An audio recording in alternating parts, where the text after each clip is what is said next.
Hola, gracias por el privilegio, el favor, el honor, la inmensa bendición que me das de poder entrar a tu hogar a través de tu programa Hablemos de tu dolor, que se transmite por esta tu emisora Activa TV. Gracias por la cantidad de llamadas que hemos recibido felicitando el programa de la semana pasada.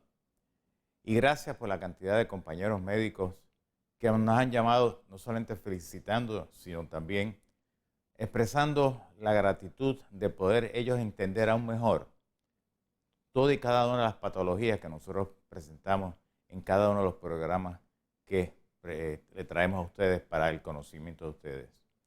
Y la expresión de todo es lo mismo, es la forma tan sencilla y fácil de entender, porque ese es el propósito nuestro. Este programa está hecho para que ustedes, nuestros amados hermanos en Cristo, y todo aquel que nos ve a través de la emisora, puedan entender con más claridad qué está pasando con usted, con un familiar, con un sobrino, con un vecino, con un compañero de trabajo, con alguien que usted conoce que está pasando algún tipo de enfermedad, algún tipo de patología.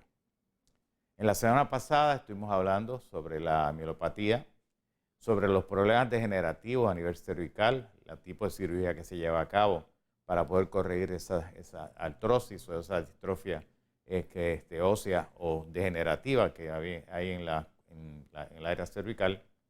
Y en el día de hoy vamos a estar hablando sobre los estados degenerativos del área lumbar, cuando ocurre un fuerte dolor en la espalda que lo tiene que llevar a la persona por disco herniado, por accidentes, por traumas, por desplazamientos de la vértebra, que tienen que llegar al punto de llevar una cirugía. Siempre comenzamos el tema explicando cómo es que funciona el sistema nervioso central periférico autónomo. El cerebro, por un intercambio bioquímicos, produce corriente eléctrica. Pasa por esta troncal principal, que le llamamos la médula espinal, y de aquí sale toda esta cablería eléctrica, que nosotros le llamamos nervios, que llevan corriente eléctrica a todos los órganos, aparatos y sistemas que nosotros tenemos. Tenemos una cablería positiva, que le llamamos el sistema simpático, y una cablería negativa, que le llamamos el sistema parasimpático. Todo aparato eléctrico tiene un ciclo eléctrico, correcto, entra positivo, sale negativo. En el ser humano pasa exactamente lo mismo. Tenemos una cadena ganglionar que cuando uno la observa detenidamente se parece mucho a la caja fusible que nosotros tenemos. ¿Por qué? Porque ahí sale el cable positivo y regresa el cable negativo. Por lo tanto, nosotros como ente eléctrico también dependemos o tenemos lo que es el ciclo eléctrico. Todo aparato eléctrico tiene un ciclo eléctrico y el ser humano también. Cuando existe un bloqueo, ese bloqueo en cualquiera de estas áreas crea una resistencia. Esa resistencia tiende a irritar el nervio o los nervios que hay en esa área, provocando un proceso inflamatorio en toda la zona, creando también a su vez que hay una disminución en la cantidad de corriente eléctrica que va hacia los órganos o extremidades o áreas musculares o articulaciones o áreas linfáticas o áreas endocrinológicas a las cuales esos nervios son responsables de estimular. En el día de hoy nos vamos a concentrar en el área lumbar y las diferentes patologías que existen en esta área. Por eso, cuando ocurren estas patologías, estos nervios se van lastimando porque el disco se va degenerando, se va perdiendo, se va desplazando, provocando entonces que cuando ocurre el ciclo eléctrico, que sale la corriente, sale positiva cuando viene de regreso, al encontrarse con ese bloqueo, crea una resistencia y esa resistencia se pone roja por el acúmulo de corriente, así como ocurre en la estufa eléctrica. En la estufa eléctrica, mientras la estufa está apagada, realmente está prendida porque hace un ciclo eléctrico con la caja de fusible. En el momento que usted prende la estufa, usted crea un bloqueo, no en el cable positivo que viene de la caja de fusible a la estufa, sino del cable negativo que va de la estufa a la caja de fusible. Eso usted la prende, la corriente choca con ese bloqueo, hay una resistencia eléctrica y esa resistencia pasa a la hornilla en forma de calor. En el ser humano pasa exactamente lo mismo. En el momento que la corriente va por su cable negativo o parasimpático, al chocar con ese bloqueo a nivel de la raíz, crea una resistencia y esa resistencia tiende a hinchar, a inflamar y toda esa área eléctrica, todo ese nervio, provocando entonces un fuerte dolor. ¿Cuáles son las causas? Pues vamos a la primera gráfica para que ustedes vean. Solamente existen 4 causas. Puede ser por tensión emocional, la gente que se pone tan tensa y tan tensa y tan tensa que crean dolores en el cuello y fuerte dolor en la espalda. Puede ser por un trauma directo, ya bien sea por un accidente de carro, una caída, o una torcedura, un estornudar, un proceso quirúrgico que le tenga que operar la espalda.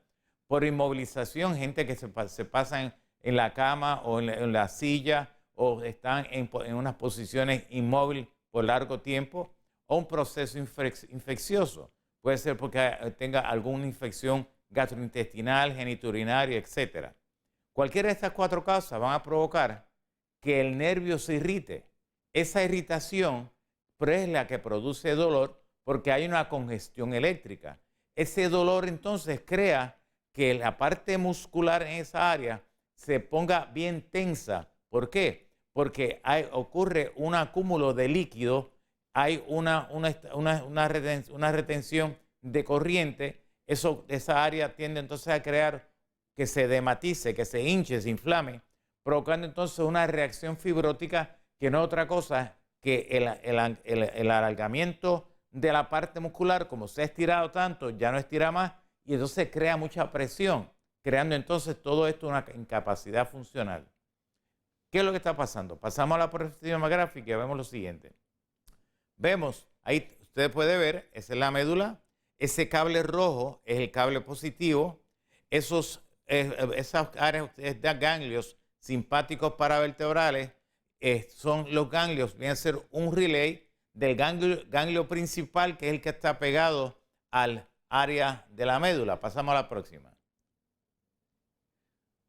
Ahí vemos entonces, tenemos la vértebra, tenemos las diferentes capas que cubren el área medular, el espacio epidural, y vemos entonces el cable positivo, que es el que está en la parte del frente, y vemos que en la parte de atrás hay como especie de una bolita. Esa bolita es el ganglio parasimpático que está pegado a la médula, que es el que controla la cantidad de corriente eléctrica que regresa de la periferia hacia el cerebro, porque del cerebro a la periferia la corriente pasa por la médula, de la médula sale por los nervios, va pasando por los diferentes relays, para que me puedan entender, por los diferentes ganglios que van a llevar corriente a los diferentes aparatos y sistemas a los cuales esos nervios son responsables de estimular, pero cuando vienen todos de regreso, ese ganglio lo que hace es que controla la cantidad que va a regresar al cerebro para que no haya una sobrecarga eléctrica. Pasamos a la otra. Aquí explicamos con más detalle lo que les estoy diciendo. Ahí está la médula, sale el cable ese rojo, es la cantidad de corriente que va a salir de la médula hacia la periferia, el número 18, el número 17, etcétera, son ganglios, son relays que van a llevar corriente a los diferentes aparatos y sistemas. Para que pueda entender, es como usted tiene la caja de fusibles, cogemos el fusible de la cocina, ese fusible de la cocina va a controlar los diferentes receptáculos que hay en la cocina para usted poder enchufar, ya bien sea la nevera, la estufa, para la plato, la tostadora, etc. Y entonces, cuando viene de regreso, si volvemos a la gráfica, que es cuando viene de regreso de la periferia al cerebro, o sea, de los receptáculos, viene de regreso hacia la caja de fusibles, vemos ese número 8. Ese número 8 es el que controla la cantidad de corriente eléctrica que va a regresar al cerebro. Cuando ese número 8 se bloquea, ese bloqueo es el que crea una resistencia. Y ahí es donde comienza entonces, como hay acúmulo de corriente, comienza a producir mucho dolor. Y eso lo produce cuando el disco comienza a desplazarse. Pasamos a la próxima gráfica. Ahí volvemos a ver lo mismo. Ve la parte, el cable rojo, que es la parte positiva, y el azul, el cable negativo. Pasamos a la próxima. Aquí tenemos entonces un problema a nivel lumbar. Usted puede ver, hay una estenosis del área medular. Usted ve la vértebra, ve los que tiene espuelones, ve cómo los espacios del disco está completamente, en los primeros ve el disco normal, ve cómo se va disminuyendo y ve que los últimos dos están completamente aplastados. Y si mira hacia atrás, hacia donde está el cable, el cable amarillo, o sea, que bien ser el nervio, está siendo pinchado, obstruido por esas lesiones que tiene en la parte posterior. Pasamos a la próxima. Aquí vemos entonces, en el caso de un disco herniado, vemos cómo se ve de frente y cuando vemos la estructura, vemos cómo el disco se desplazó, empezó el contenido interno, que es como una gelatina, al romperse el tejido de ese disco, se salió y mire cómo está oprimiendo el nervio en la parte posterior. Pasamos a la próxima. Aquí vemos entonces cuáles son uno de los procedimientos que hay que llevar a cabo para poderlos liberar. Usualmente empezamos con terapia. Si la lastimadura es una lastimadura leve, pues se dan medicamentos over the counter. Hay otros compañeros médicos que usan algún tipo de droga y hay otros compañeros que utilizan un tipo de manipulación para tratar de que ese disco regrese. Pero ¿qué sucede? Hay veces que ese disco está levemente desplazado, pero al manipularlo en una forma incorrecta, se agrava la situación. Y otra de los problemas también es cuando se crean bloqueos epidurales, o sea, bloqueos neuronales. Los bloqueos, ¿por qué yo estoy en contra del bloqueo? Porque si el bloqueo se usa para aliviar el dolor, eso es todo lo que va a conseguir, pero va a agravar la situación. Porque yo tengo algo bloqueado, yo tengo que hacer lo contrario, yo lo tengo que desbloquear. El bloqueo, al bloquear el dolor, la persona cree que está perfectamente bien, continúa su vida normal o su vida activa como si no tuviera nada y el disco comienza a desplazarse mucho más hasta que se agrava la situación. Por eso es que estamos en contra de los bloqueos, porque lo que hay que hacer es lo contrario, provocar que el disco en vez de desplazarse más tienda a regresar. Y la única forma de llevar a cabo ese movimiento es con la terapia electroneuromedular. La terapia electroneuromedular, que utiliza la misma corriente de la médula espinal, lo que hace es que crea un campo electromagnético, separa las vértebras, le quita la presión que está produciendo ese disco, tiende a regresar a su posición normal y entonces el paciente poco a poco se va rehabilitando hasta que no tiene que llegar a la cirugía. Pero cuando ya hay pacientes que llegan con un desplazamiento de ese disco, grado 3, grado 4, pues lo que tenemos que hacer es volver a rehabilitar y deshinchar toda esa área para que al neurocirujano se le haga mucho más cómodo llevar a cabo la cirugía y poder llevar a ese paciente a las probabilidades de complicaciones lo más cerca a cero. O sea, que no tenga complicaciones. ¿Por qué? Porque hasta el día de hoy, todos los pacientes que se les ha hecho ese tipo de cirugía, que no han pasado primero por la oficina para que se le dé terapia electroneuromedular para luego someterlos a la cirugía, han venido con montones de complicaciones, con severos dolores de espalda, severos dolores en el área quirúrgica, problemas al evacuar, problemas al orinar, problemas en su actividad íntima, su actividad sexual, adormecimiento en las piernas, problemas intestinales. ¿Por qué? Porque en el momento en que se lleva a cabo la cirugía en este lugar, si le damos un close-up aquí, usualmente las cirugías son en estas áreas, estos nervios se lastiman, se bloquea ese ganglio, que es el que controla la actividad del abdomen inferior, y el ciclo eléctrico, al interrumpirse, entonces crea una resistencia en este lugar, provocando entonces que el paciente se sienta peor. Por eso también es que estamos en contra de los bloqueos. Hay que ver la cantidad de pacientes que llegan a la oficina luego de haber sufrido o haber recibido un bloqueo epidural, que en el momento que se le aplicó, han llegado donde se le ha paralizado el intestino, donde no ha podido evacuar. Vienen ya después de una semana post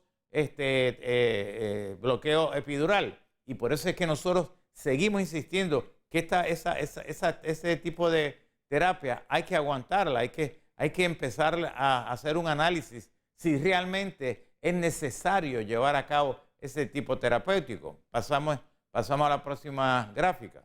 Entonces vemos aquí qué es lo que hace cuando un paciente ya se le ha dado tratamiento, se le ha dado terapia electroneuromedular y va al procedimiento quirúrgico porque está en un grado 3, grado 4, el neurocirujano lleva a cabo, levanta esa capa para liberar, si puede ver la primera de la izquierda, ve cómo está esa área enrojecida, tan pronto le liberan esa presión, ve cómo inmediatamente vuelve otra vez a su color amarillo. El color rojo es representativo de acúmulo de corriente, igual que en la hornilla eléctrica, el color rojo de la hornilla representa que está prendida porque hay acúmulo de corriente, hay resistencia eléctrica. Pasamos a la próxima. Aquí vemos al neurocirujano llevando a cabo el procedimiento quirúrgico, la parte de arriba, ve cómo está antes, ve lo rojo que está esa área porque hay acúmulo de corriente y una vez se libera, vuelve a su estado y circulación eléctrica normal. Pasamos a la próxima. Aquí vemos también cómo el neurocirujano tiene que llevar a cabo estos procedimientos para poder entonces liberar la presión que está llevando a cabo ese disco y de esta forma es la instrumentación que se utiliza para poder resolver el problema. Pasamos a la próxima.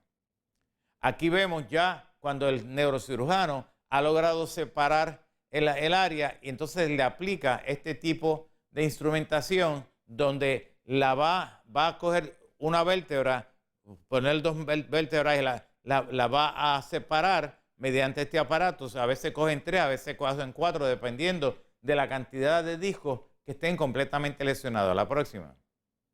Aquí volvemos otra vez para que usted pueda ver cómo queda una vez se implanta este mecanismo, cómo queda esa área. Pero ¿qué sucede? Cuando esa área, el neurocirujano hace su trabajo, se lastima muchos nervios. ¿Cuáles nervios? Pues mire, se van a lastimar todos esos nervios. Todos estos nervios se van a lastimar. Estos nervios se van a lastimar. ¿Por qué? Porque los aparatos los ponen en estas áreas. Ve aquí. Y en el momento que aquí se aplica la instrumentación, lastima ese nervio y es ahí donde el paciente, después de la cirugía, tiene un fuerte dolor que no puede ni caminar, no se puede parar. A veces es peor, dicen, es peor que el mismo dolor que tenían antes de la cirugía. Pasamos a la próxima. Aquí vemos una vista de un paciente que le tuvieron que trabajar 4 discos, los últimos 4 discos lumbares. Y usted puede ver la instrumentación. La próxima. Aquí tenemos una radiografía de ese paciente donde le tuvieron que inmovilizar toda la región lumbar porque todo estaba completamente destruido. La próxima. Aquí tenemos una vista de las últimas vértebras lumbares que la tuvieron que fijar con el área del sacro para darle más estabilidad a esa área que estaba completamente lesionada. Y usted puede ver el pedacito de vértebra que hubo que removerlo para quitarle presión a ese nervio en esa área. La próxima. Así es que ahí tenemos qué es lo que está sucediendo cuando vemos un paciente que llega a la oficina con un severo dolor de espalda post cirugía, post laminectomía, y entonces lo que nosotros hacemos es que volvemos a rehabilitar ese ciclo eléctrico con la terapia electroneuromedular y con la terapia neural. Le damos una serie de tratamientos hasta que ese proceso simpático-parasimpático, positivo-negativo, vuelve otra vez a recrear ese ciclo y el paciente entonces comienza a tener una vida completamente normal. Vamos a tener con nosotros en este programa a una persona que ha pasado por ese sufrimiento y que para la gloria y la honra del Señor, con la terapia electroneuromedular, ha vuelto otra vez a llevar una vida completamente normal. Pasamos una pausa y regresamos inmediatamente.